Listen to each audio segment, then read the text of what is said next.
Hey everyone, Chris here with Clutter Reduction Junk Removal in Southeast Florida. We are at the dump right now, waiting in line, have to drop off an entertainment center that not only will donation places 99.9% of the time not take because they're very large and nobody wants them and they take up a lot of room and all that nonsense, but it also rained out and they got ruined. So we were able to donate a treadmill to one of our neighbors. We were able to donate a nightstand, a side table, a little magazine stand, and our neighbor took some of the empty boxes. So at least we got some of the stuff out.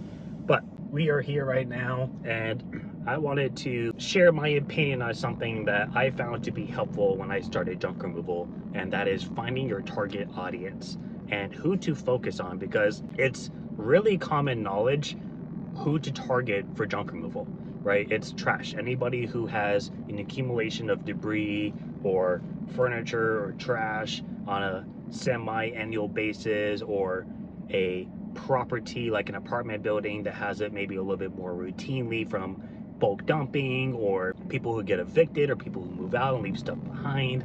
All those factors are very common for junk removal. Residential, people call and say, hey, I have a couch I need to get picked up, I have a new one getting delivered, or hey, I have a shed, it's kind of beaten up, there's a bunch of stuff inside of it, I need to gut it out because I'm gonna get a shed delivered, or hey, I just have a bunch of donations in the garage I've been saving up for 6 months. These are all people of our target audience, but it can be tricky to find out exactly who to focus on specifically when you're doing your mass marketing when you first start off in junk removal. So I'm going to share something that I used to do. I found it to be really helpful, and it really kind of put everything into a focus. You're kind of like funneling everything in to where you can focus on the focal point, and then over time you can kind of spread out your numbers a little bit more.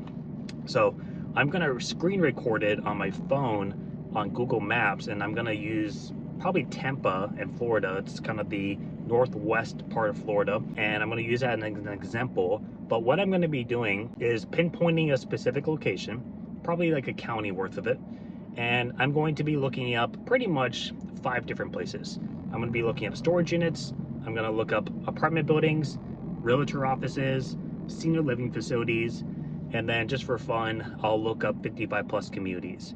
And what I'm looking for is to see not only what places have the most volume for that type, but also what has the least. Because if you guys have watched me for a while, you know I always preach about senior living facilities. I think they're a great place to market to, and I think in reality, depending on your area, it's not a very saturated market when it comes to junk removal, more so moving. And I found it to be very helpful to market to them. But if you live in an area where you don't have a lot of senior living facilities, obviously you're not going to want to make that your focal point.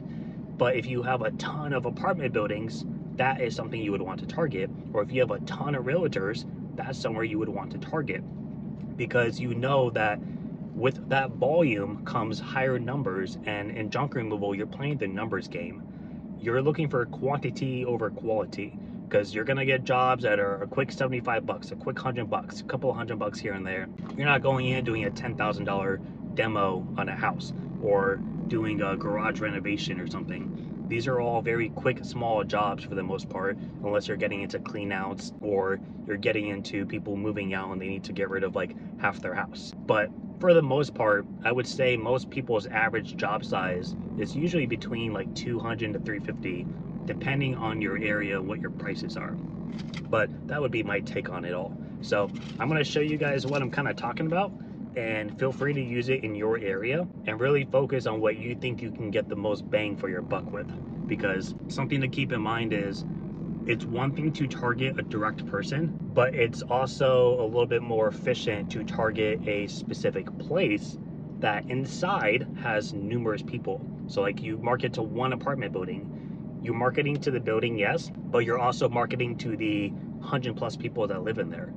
You go to a storage unit, you're marketing to the storage unit, yes, but you're also marketing to the 150 people who rent a storage there who may need to vacate one day. Or you go to a realtor office, you're working with that one realtor, but that one realtor may have 10, 15 clients over the span of a year, and then that realtor knows other people, and realtors love to refer people. Their whole business is revolved around networking. So if you can focus on marketing to places that basically expand like a spider web, or like the tree roots in a tree. You're gonna get more for what you're doing. And in junk removal, that can be great for saving you time. So we're gonna get into the screen recording, and if you have any questions, feel free to comment below. Okay, so I decided to use downtown Tampa, and we're gonna start with the realtors. So as you can see, there's a few of them, but in the downtown area, if you're really focusing on that point, there's only a couple, and then you kind of have them around the outskirts. I think it counted about 13-ish altogether. So it would be a good place to market to, of course, but I wouldn't make it your #1 priority. Instead, I would make apartments, because just in that little cluster alone, as you can imagine, the downtown area, there's a ton of apartments, which means that getting rid of your trash is probably going to be a little bit more difficult as well, which is where you come in to help.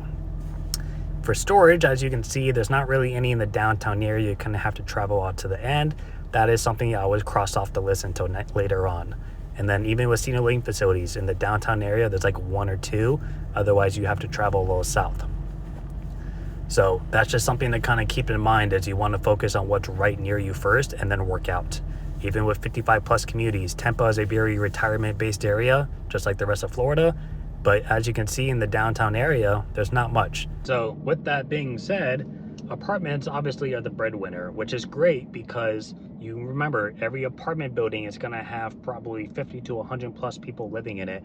And in a downtown area where you don't have a lot of access to donation places, and you don't have a lot of open road, and you have a lot of high-rise buildings, it's more likely that your services are going to be needed, because most people can't remove a couch from their apartment on their own and bring it down to get rid of.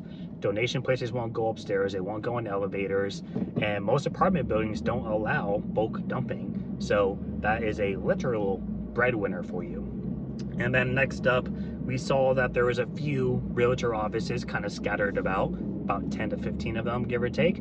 So from that, you can assume, okay, there's probably a lot of people getting moved into those apartments from a realtor standpoint, and that could be a good source for you to work with somebody who can help you put you in that position. And then you could even bounce off of that and market to the apartment buildings as you're helping the client of the realtors. So you're really able to kind of mesh everything together in a great way. But what I would avoid doing, at least at first, until you're a little bit more settled in and you have more time on your hands, is I would hold off on the 55 plus communities, and I would hold off on the storage units, and I would hold off on the senior living facilities just for now. Focus on the apartment buildings and the realtors, and then work your way into those other branches afterwards. But I hope that tip helps.